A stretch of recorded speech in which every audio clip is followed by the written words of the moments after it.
Hi guys, welcome to another week's reading vlog. It is Wednesday because every time I've gone to vlog over the last couple of days, something has distracted me. I'm not 100% sure what, but something has distracted me. So yeah, we're starting midweek, but that's fine because I do still have updates for you. It's not like I've done no reading. I have got quite a bit of a way into Muse of Nightmares. I'm now on chapter 50. That puts me at page 404. So I've got just that little bit left there. I also, in the time of not vlogging, started and finished Aurora Rising, and I absolutely loved it. It wasn't quite a 5-star for me, it was a 4. I loved all the characters. I cried a little bit towards the end. I really enjoyed the plot and I cannot wait for Aurora Burning to come out. The reason it wasn't a 5 for me is just because I am sort of trying to base everything on my liking and my feelings for Serpent and Dove this month, because that one is more fresh in my mind. So I'm trying to base everything this month, with that being my only 5-star read so far this month. I'm trying to base my 5 stars on that. So as much as I did get invested in the characters, and as much as I did get hit in the feels quite a bit towards the end, I definitely I didn't quite get as enthralled in Aurora Rising as I did Serpent and Dove. So yeah, I'm gonna go with that. I am, however, starting to run everything through CAWPILE, which is G's book rating system, and it seems to be working for me. I will leave all the links down below in the description box, just so that you can check out the announcement video and maybe see if it works for you, whether you need some way of knowing how you're feeling about a book. It worked really well when it came to Monstrous Heart for me, because I genuinely wanted to say a 3-star, because I don't want to give out 2 stars, especially if I'm reviewing a book. I feel awful about saying that I haven't enjoyed somebody's writing, because obviously somebody has put their heart and soul into that book, and it feels horrible saying I didn't like it, or in my opinion it wasn't good. So yeah, I don't like that. However, it did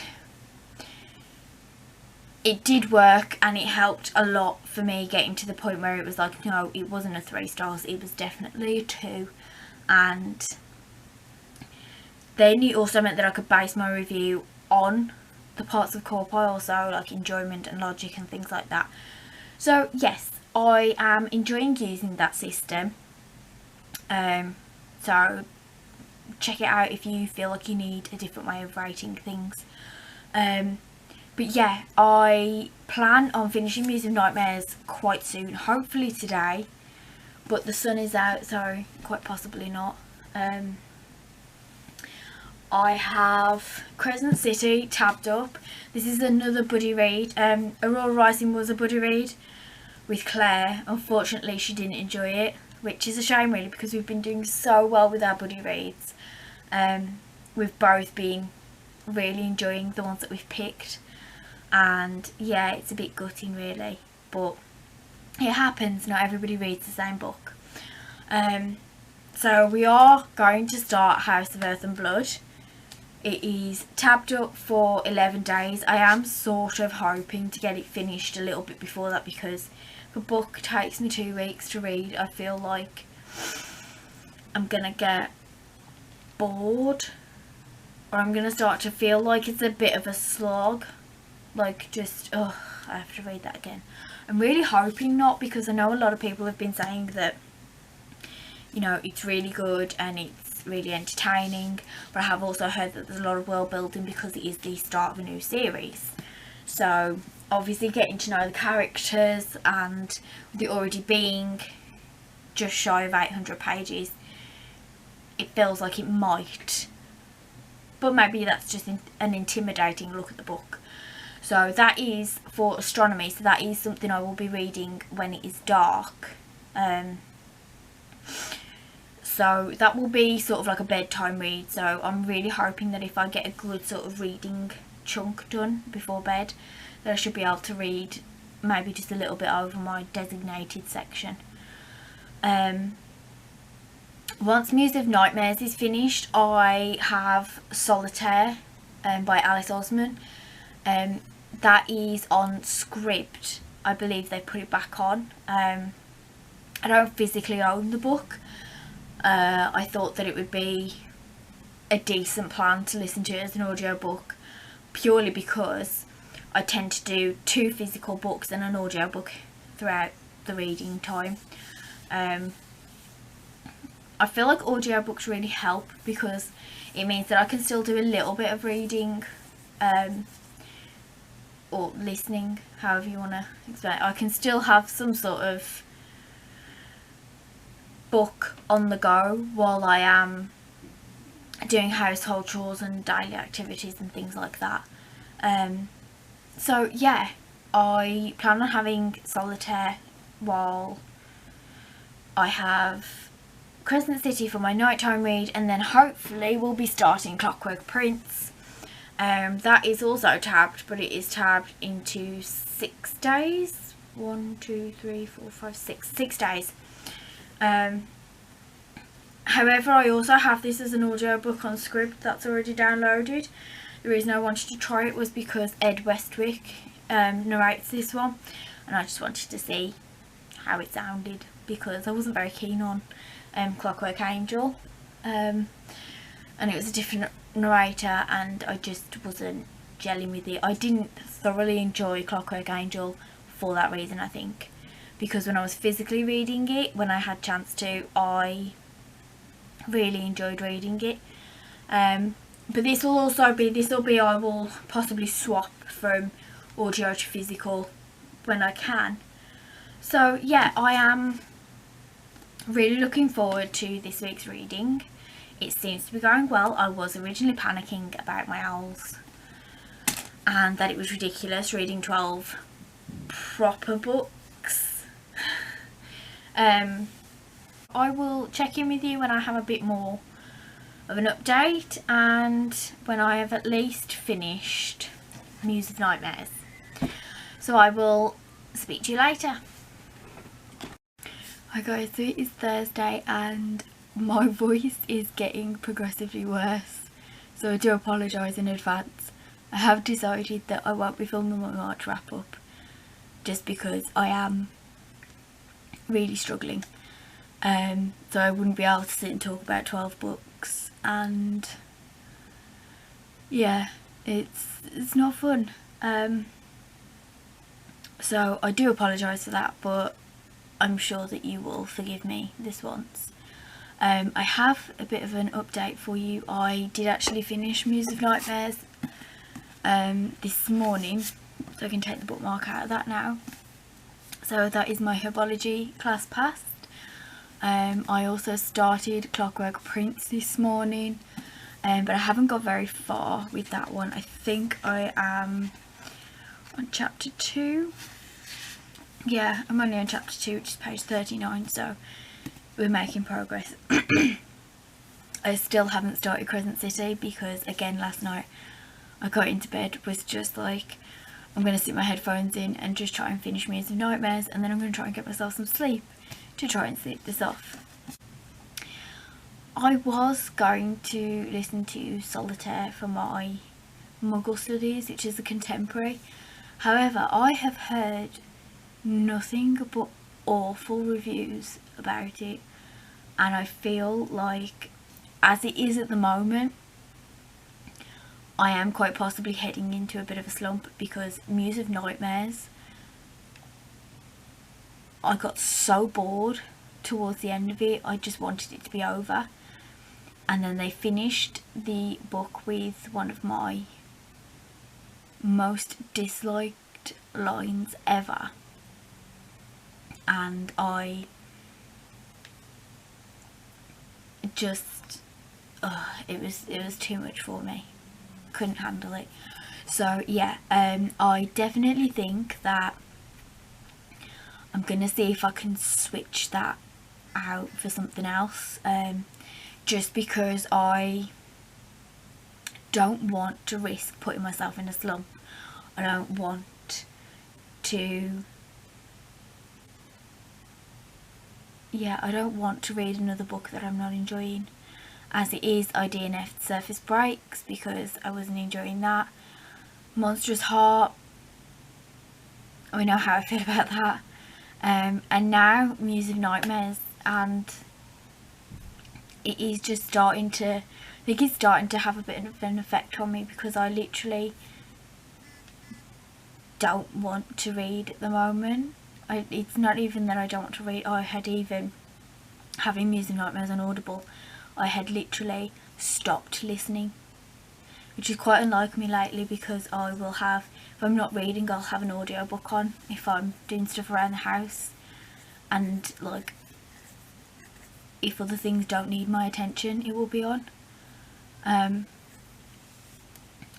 But yeah, so that's quite unlike me. So I hadn't had the audiobook on for about 2 days, and then I had to pick it up, and I just sort of shot through it really quickly, and then I think I got to chapter like 56, and everything else has just sort of slowed down, so it's taken me a while to actually get through it. However, that is 6 books down, 6 more to go.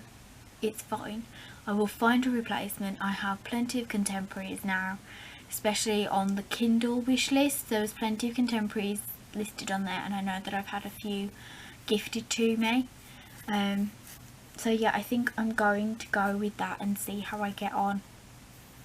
And hopefully it will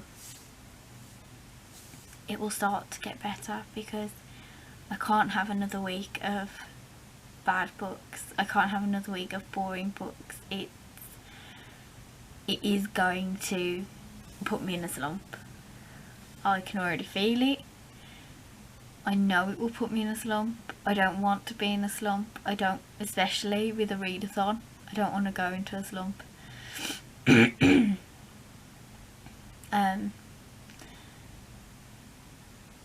yeah, we'll just have to wait and see how we get on. Hi guys, it's Friday and I have a little bit of updating to do.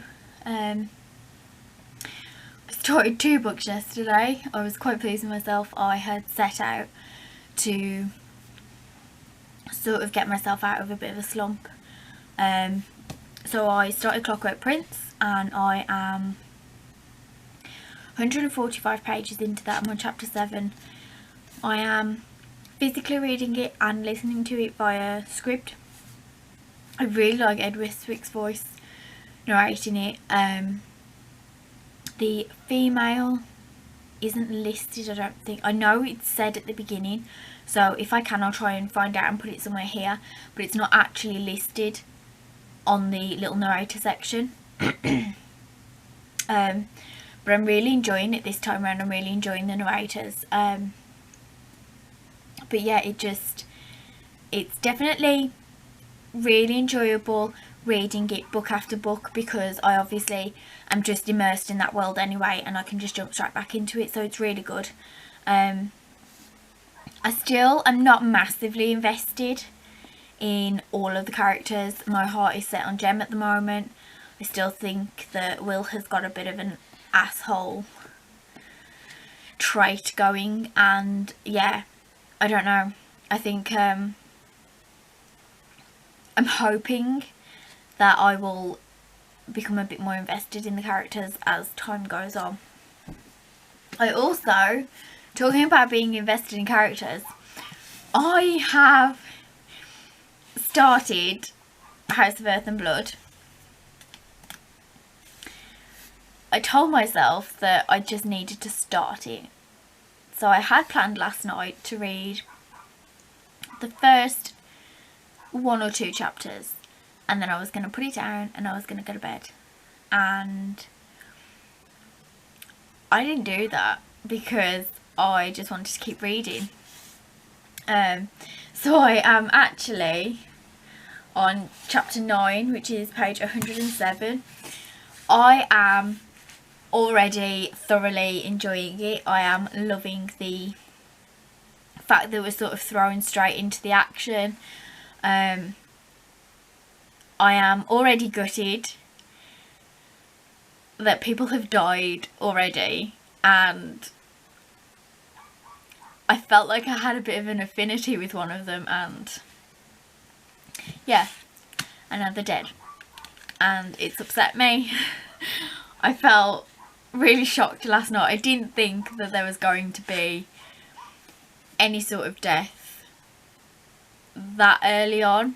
Like, I wasn't expecting there, unless it was going to be like a small death that would spark actions. So one death would then lead to maybe investigating something.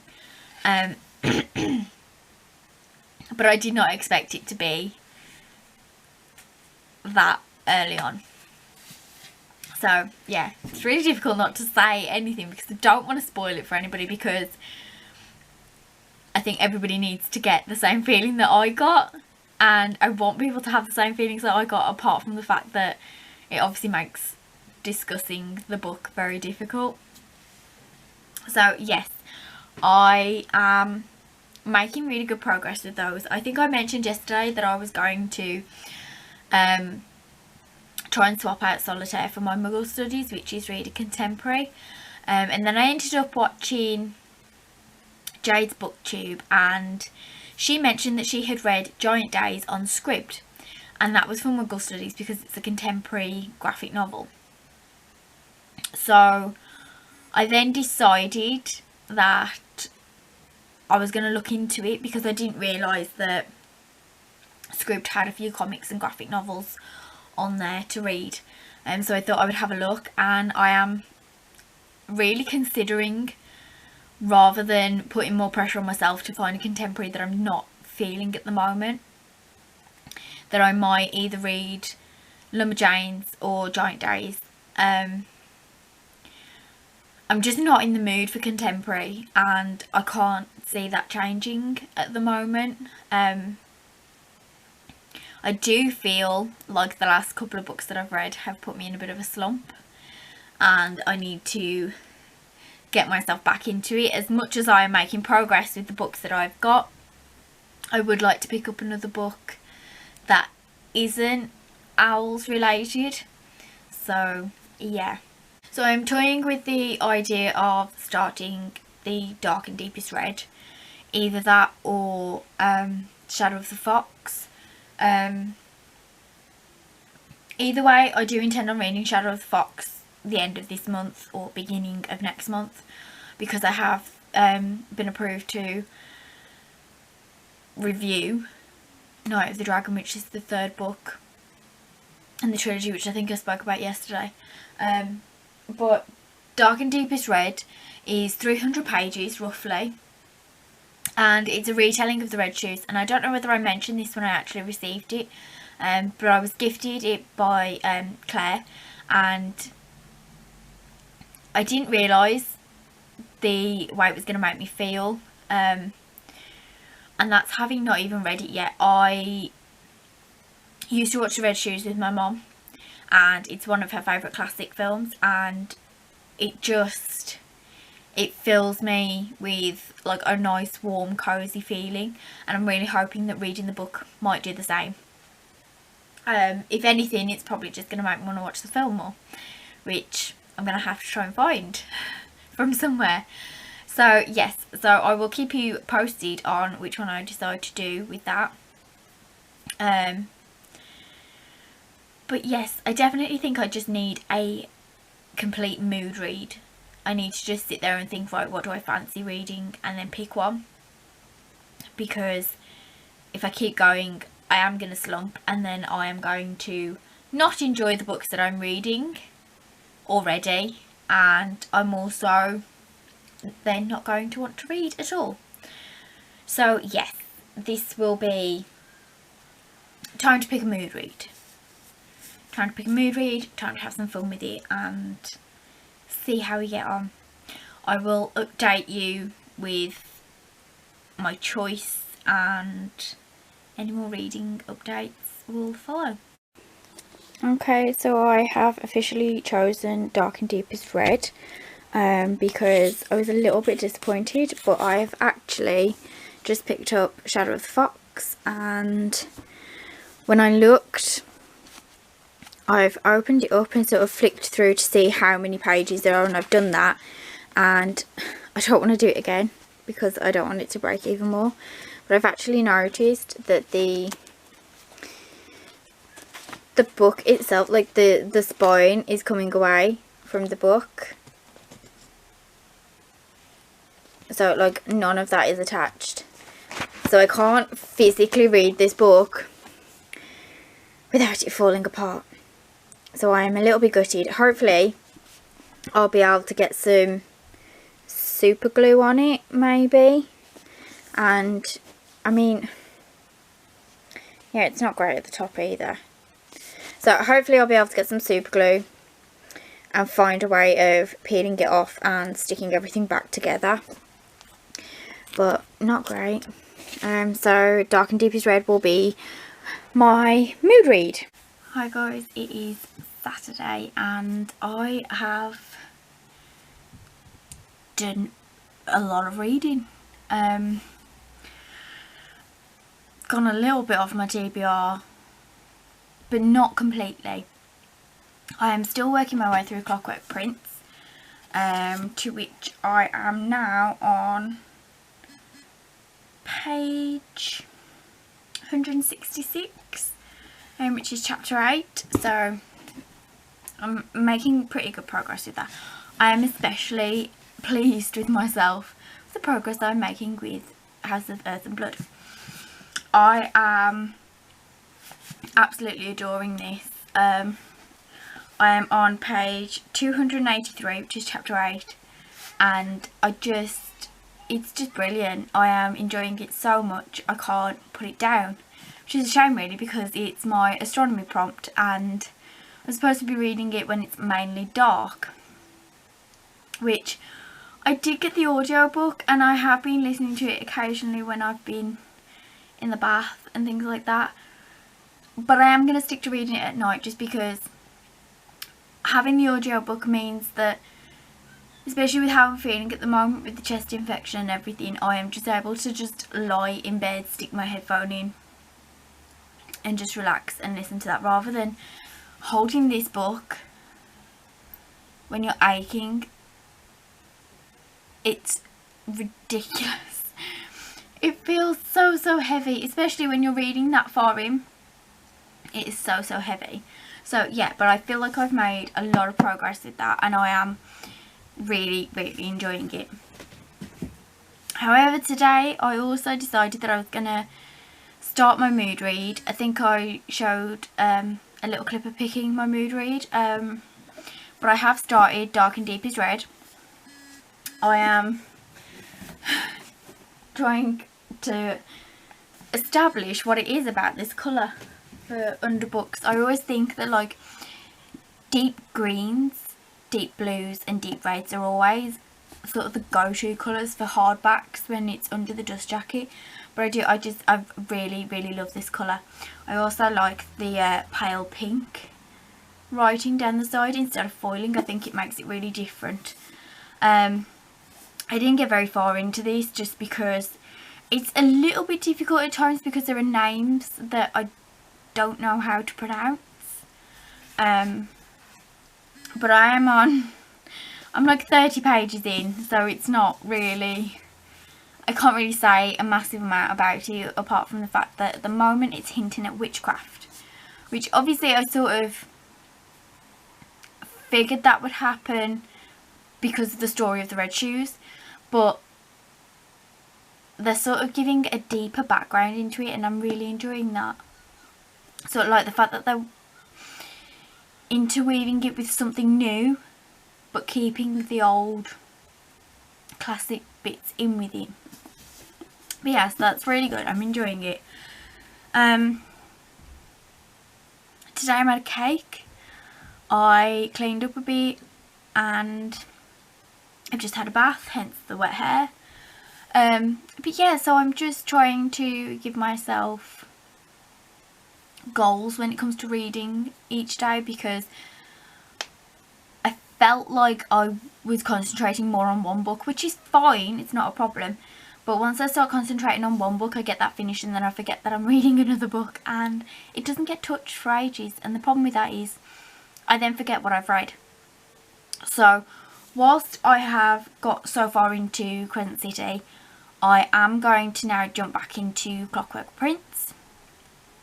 I am low-key taking part in the readathon, which is Jade's 24-hour readathon. I will link her channel down below. I don't know whether she's planning on doing any more of these, but it started at midnight and it ends at midnight today. So yeah, I'm sort of low-key taking part. Like I said, I was awake again at 1 o'clock this morning, so I stuck my headphone in and listened to a bit of Crescent City.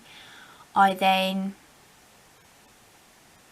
listened to some of Clockwork Prince this morning and have been reading a little bit of Crescent City, listening to a bit of Crescent City, and reading some of Dark and Deepest Red. So I am sort of taking part in the readathon, but whilst doing other things and also having a couple of naps here and there.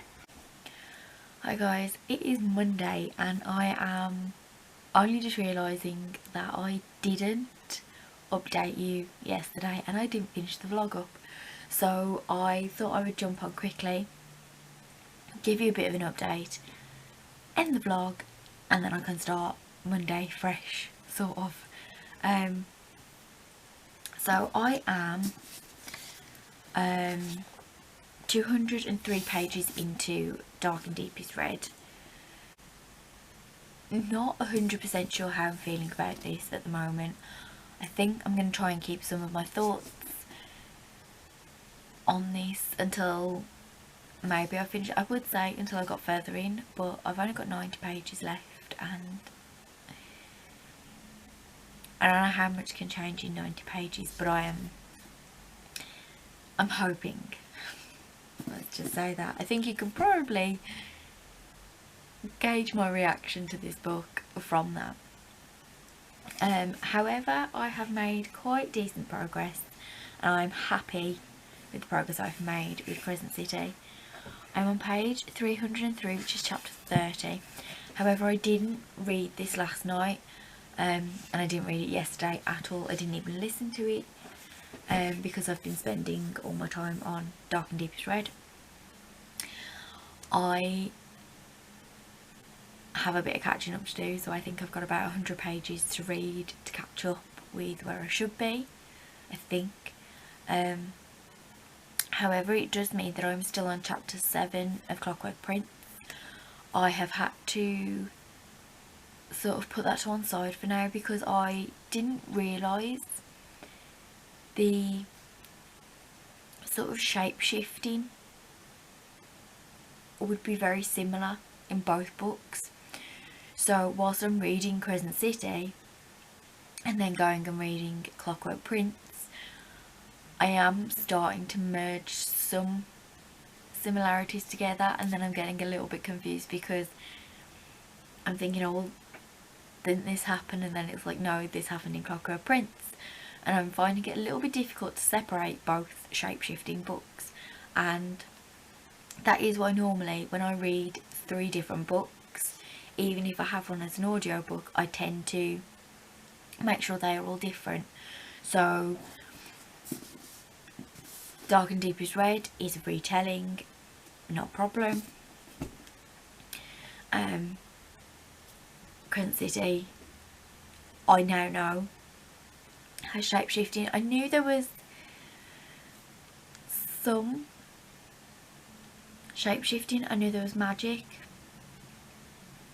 but I didn't realise it was going to be to the level that it was, which is sort of on the same level as the shape-shifting in Clockwork Prince, just with it being that it is quite prominent in the story. So I definitely think that Clockwork Prince is having to be put on the side for a little bit. However, I was finding it a lot easier when I was listening to the audiobook of Clockwork Prince and then physically reading Crescent City. So I might go back to doing that again. I have decided that I'm reading Giant Days for Muggle Studies, which is a contemporary. I'm hoping that I can get that done either today or tomorrow. And then I have How to Tell If Your Cat is Plotting to Kill You, which again I'm hoping to get done today or tomorrow. And hopefully tomorrow, because I'm starting to feel a little bit better, I'm hoping tomorrow that I can record something for you guys and just see how it goes. But anyway, that can be all explained in the start of the next vlog. I hope you've had a good week. I hope you've had a really good weekend. I hope that you've managed to sit out in the sun for a bit and just relax, enjoy yourself and have fun. I hope you've had a good reading week. How are you getting on with your owls? It'd be really good to hear from you. And if you've liked this video, don't forget to press the thumbs up down below. Subscribe if you haven't already, and I will see you in the next vlog.